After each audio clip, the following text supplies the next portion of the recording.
పెరుగుదల అనేది తల్లి గర్భం నుంచి మొదలుకొని పుట్టినప్పటి నుంచి చనిపోయేంత వరకు పెరుగుదల జరుగుతూనే ఉంటుంది. ఇక్కడ పెరుగుదలలో అవయవాలు శారీరక పరంగా పెరుగుదల జరుగుతుంది. ఇది ఎంత అంటే సెర్టైన్ టైం లిమిట్ అనేది ఉంటుంది. కంటిన్యూగా జరగదు. ఇక్కడ ఏ భాగంలో అంటే మనం డిఎస్సి పర్పస్లో టెట్ భాగంలోను డిఎస్సిలోను ఇది బాగా ఉపయోగపడుతుంది. మనం బాగా అనాలిసిస్ చేయవలసినటువంటి అవసరం ఉంటుందన్నమాట.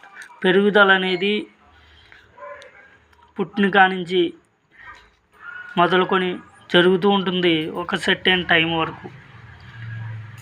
వికాసం అనేది పుట్టిన కానించి మరణించే వరకు అభివృద్ధి జరుగుతూ ఉంటుంది. ఈ రెండింటిని ఆధారంగా చేసుకొని పరిపక్వత జరుగుతుంది. పరిపక్వత అనేది శిశువులో పరిపక్వత ఉంటేనే పెరుగుదల వికాసాలు జరుగుతూ ఉంటాయి. పరిపక్వత ఉంటేనే పెరుగుదల వికాసాలు జరుగుతూ ఉంటాయి. ఈ పరిపక్వత ఏ విధంగా ఉంటుందంటే ప్రతి వ్యక్తిలో కూడా ప్రతి పర్సన్లోనూ సహజ శక్తులను ఆధారంగా చేసుకొని ఈ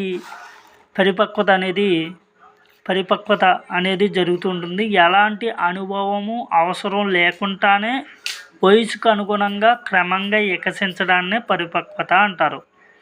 వయసుకు అనుగుణంగా క్రమంగా వికసించడాన్ని పరిపక్వత లేదా పరిణతి అంటారు. జీవి